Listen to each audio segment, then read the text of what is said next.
primeiro o nome completo e a idade. Carlos Alberto Bastos Reis, 64 anos. Bastos Reis. Bastos Reis. Formação acadêmica, Médico veterinário. Médico veterinário, tá bom. E ex-sócio da Carneiria, ex-presidente da CORD também, da COB também? Ex-superintendente federal da Agricultura, ex-secretário de Estado da Agricultura. Então, ótimo. Ex-presidente do Sindicato dos Criadores de Ovino de Capim. É um dos pioneiros de Brasília nesse ramo. É, o terceiro. Quem foi O primeiro foi Dr. Flávio de Almeida Couto e Maria Isabel Bofil. Primeiro. Na verdade, antes, o primeiro grande incentivador da ovinocultura no Distrito Federal foi Epitácio Monteiro Fífero, um médico veterinário do Ministério da Agricultura, que começou a introduzir a ovinocultura aqui. Legal. E como que você entrou nesse ramo? Assim, quais foram as razões? Você já era formado em veterinária e já tinha visto isso na faculdade, enfim. Como é que você aderiu? Não, eu não tinha visto a faculdade, só teoria, porque eu formei na Universidade Federal Fluminense e o estado do Rio de Janeiro não tem tradição da ovinocultura. É diferente de um indivíduo formado no Rio Grande do Sul, em Uruguaiana ou em Santa Maria. É muito diferente. Eu aqui, quando estive quando superintendente federal de agricultura, eu fiz uma visita a Porto Alegre, a Esteio, e me empolguei muito. E com o Pífero me chamou para nós montarmos na Fazenda Sucupira do Ministério da Agricultura um núcleo de ovinos, para fomentar a ovinocultura aqui. Isso em 1983 a 84, não me falha a memória. E nós fomos ao Rio Grande do Sul, conversamos e recebemos de presente das associações dos criadores, na época foi, parece, de Hampshire Down, Ile de France e alguns outros, alguns reprodutores que nós trouxemos para a Fazenda Sucupira. Isso ficou na Fazenda Sucupira e eu fui guindado à Secretaria de Agricultura, fui assumir a Secretaria de Agricultura do Estado aqui. E esse projeto desenvolveu lá, mas não demos continuidade. Saindo da Secretaria da Agricultura, eu fui exercer outras funções na vida pública e resolvi, então, em 1988, trabalhar com o Gerson. Mas como o Gerson estava em Uruguaiana, eu pedi para trazer alguns carneiros para mim.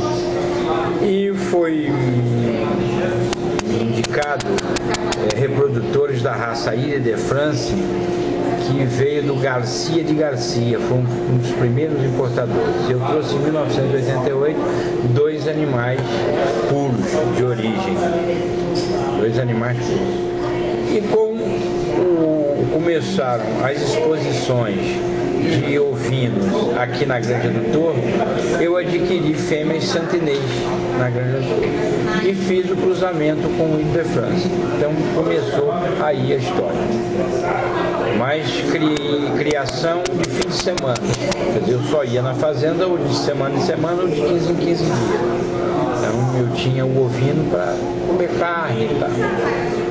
Quando eu me aposentei em 2000, é que eu me dediquei à ovinocultura.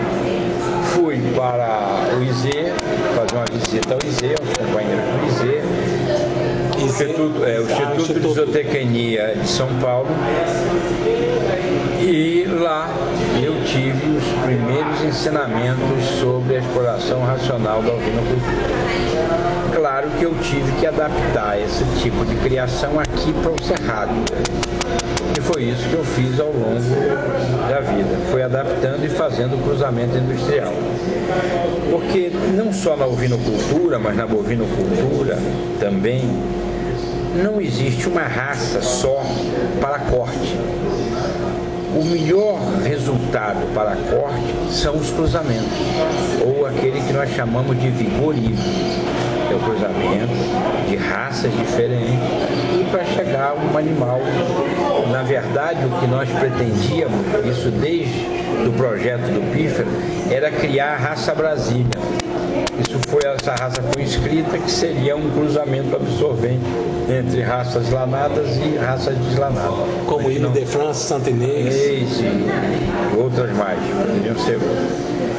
E com isso nós fizemos o cruzamento, mas sempre absorvendo, porque nós sentimos que o Saint-Inês tinha problema, nós tínhamos problema de adquirir animais realmente aptos à reprodução e a criar as suas crias.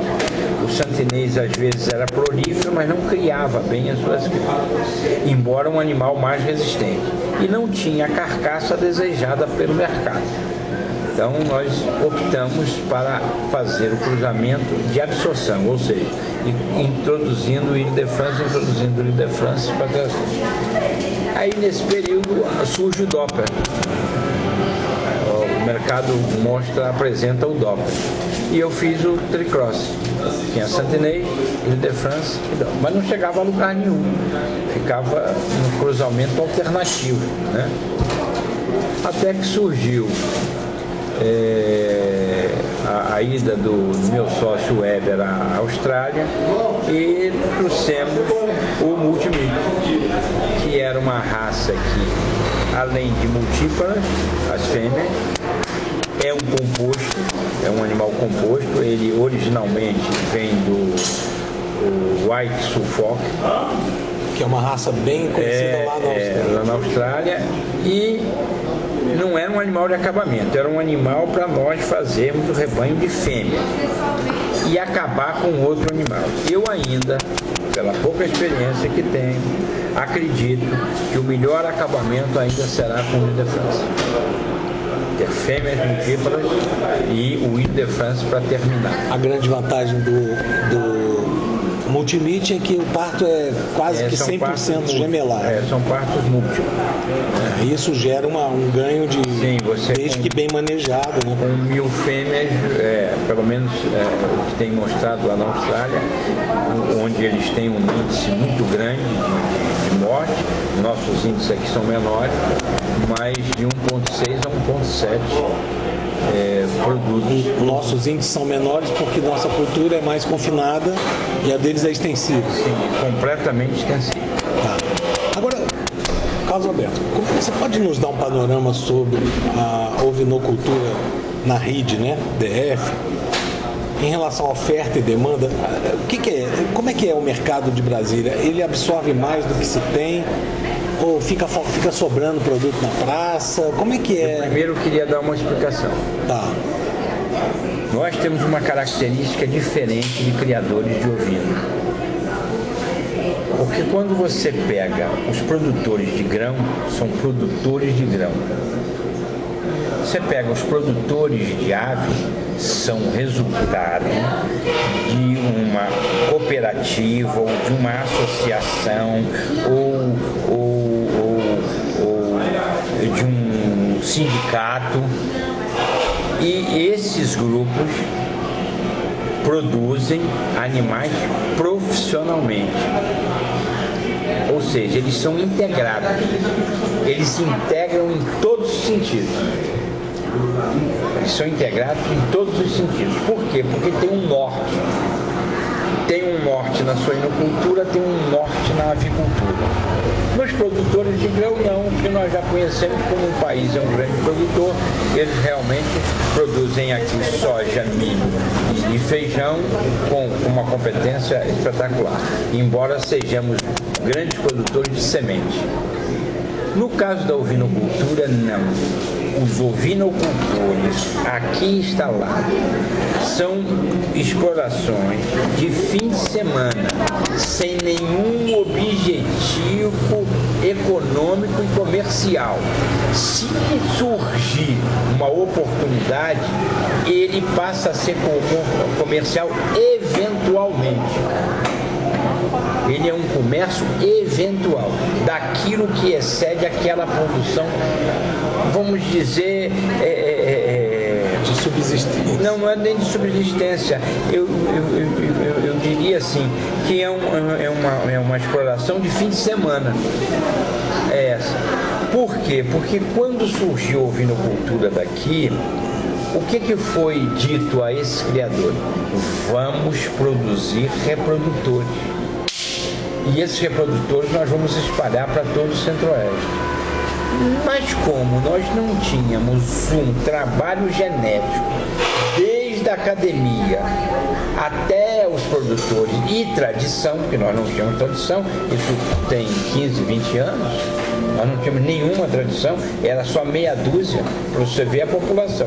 Se você fizer a estratificação da população do Distrito Federal, você vai ver que são muito poucos criadores, acima de 100 ou 200 ovelhas.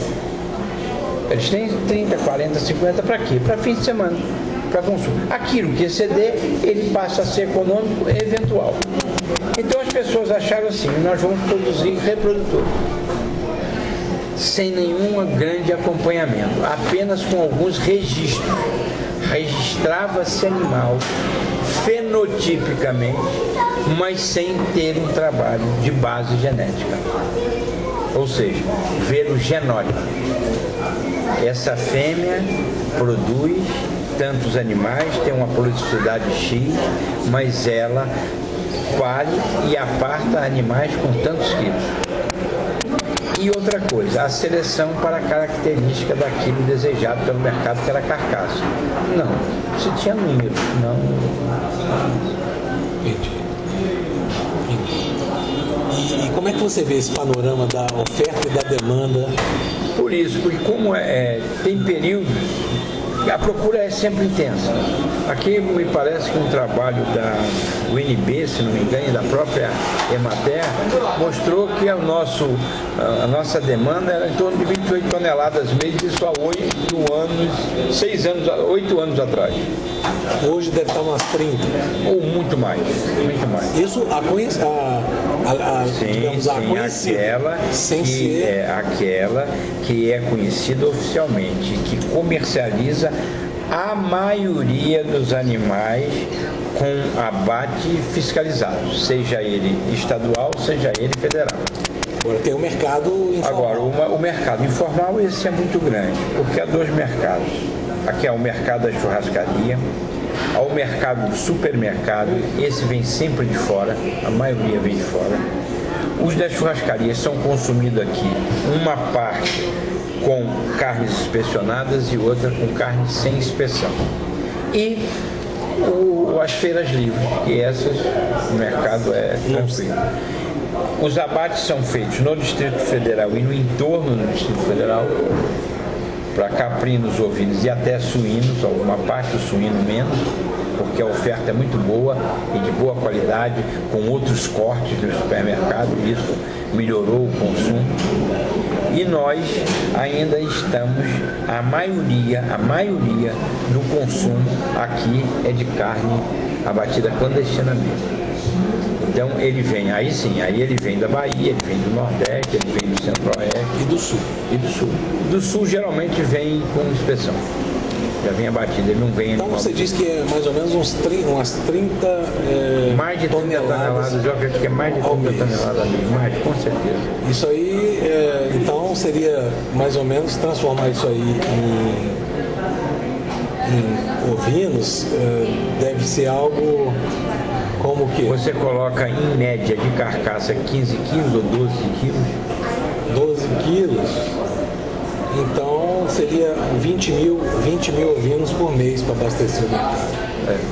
Se a nossa população é 16 mil no Distrito Federal, como é que ela pode abastecer? Nada. A população de Distrito Federal de ovinos é 16 mil.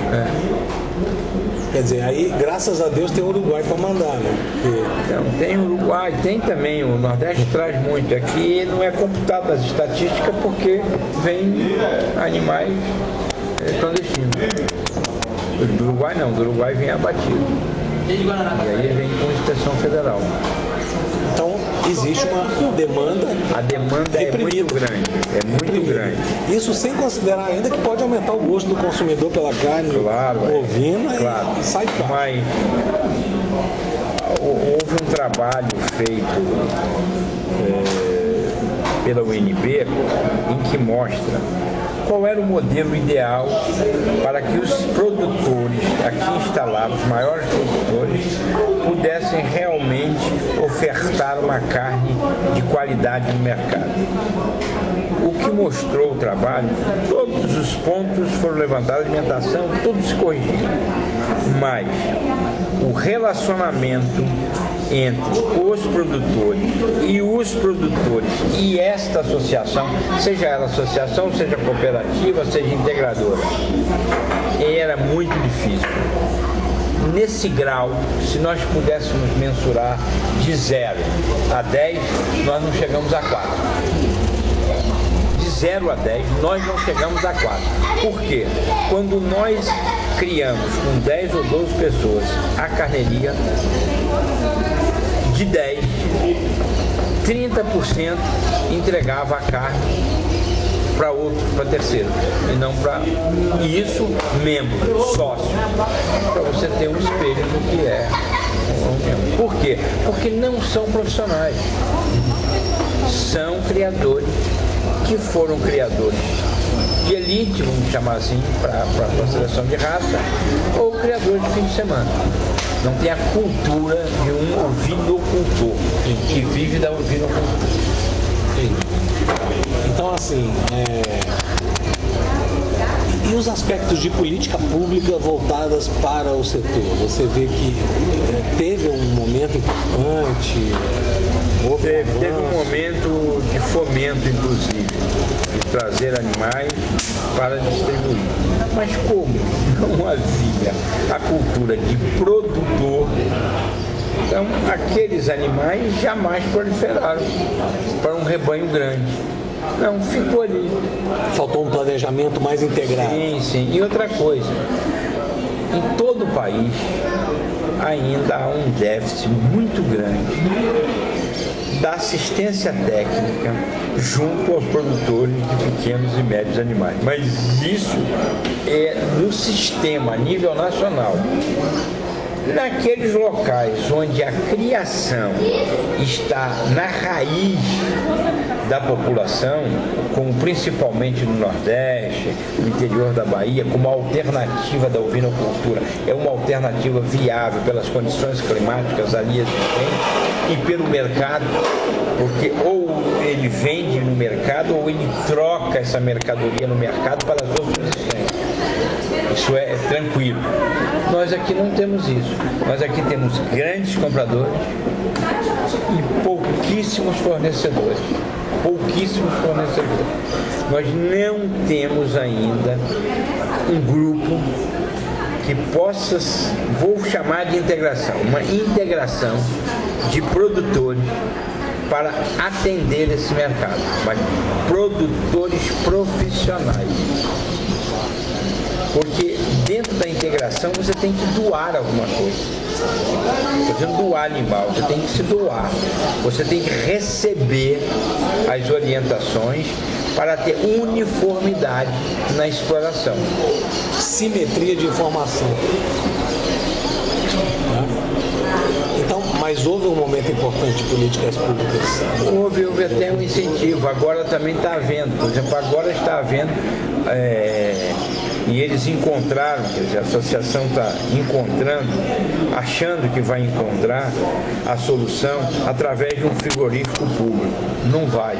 Nós temos diversos abatedouros. A abatedora aqui não é o problema. Não é o problema. E nós temos que entender que a abatedora é um prestador de serviço, ele não é um comercializador da carne. E os produtores entendem o seguinte: o frigorífico compra e distribui. Não. Nós temos que criar uma estrutura que comercialize essa carne. E o abatedor é um mero prestador de serviço, que é o abate e seus cortes. Mas mesmo que exista essa estrutura de comercialização, é necessário que antes tenha uma estrutura de produção. De produção.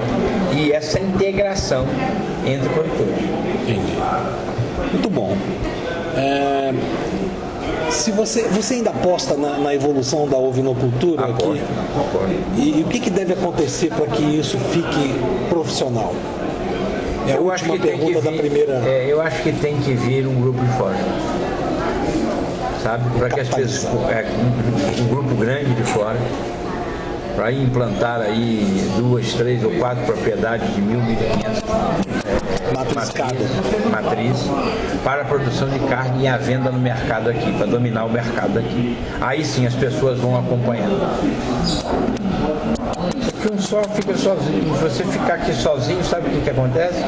O mercado de São Paulo vem comprar os seus animais aqui. Talvez ele até volte para cá, mas por enquanto ele ainda é consumido em São Paulo. Quando você cresce aqui, você não atinge o mercado, não consegue atingir o mercado. Por quê? Porque não tem essa organização. O frigorífico não pode receber 300 animais na semana, ou 200 animais numa semana, ou 100 animais numa semana, porque não sabe onde colocar essa carne. É diferente, por exemplo, do comércio de São Paulo, que já está dando pronto. O que o comércio de São Paulo está precisando? Animais. Então, se você tem esses animais aqui, São Paulo vai buscar. E isso desmonta. Continua fomentando ao clandestino, que é uma forma de sobrevivência. Eu não estou fazendo crítica. Sim. Ele está botando o pequeno a sobreviver. Por quê? Porque não tem uma organização para absorver do pequeno. Porque é diferente na exploração ovina do que a exploração bovina. A exploração ovina você tem que circular muito para captar o produto. E no bovino não, você num caminhão bota 44 boi e num caminhão para você botar 180 ou 150 cordeiro, quanto você roda? Isso sem contar que mesmo que viesse aqui um grupo grande de fora para explorar o mercado do DF, a gente ainda tem o problema de não encontrar assim grandes propriedades dentro do Distrito Federal, que remeteria a necessidade de buscar fazendas na rede, mas que aí existe diferença tributária também, né, entre a produção no Distrito Federal e... Tributo é um problema sério. Porque Goiás faz uma proteção. Quando você produz em Goiás e vende em Goiás mesmo, é uma pauta. Quando você pega de Goiás e vai vender para fora, é outra pauta. O Distrito Federal não, é um estímulo muito grande. O tributo é muito pequeno no Distrito Federal. Estimula, porque é 1%. O Distrito Federal para consumir aqui, para produzir aqui, é ótimo. Também não acha muitas propriedades. Não acha. Com 16 mil cabeças, quem consome 20, 30. Vou dar uma pausa aqui rápida e a gente vai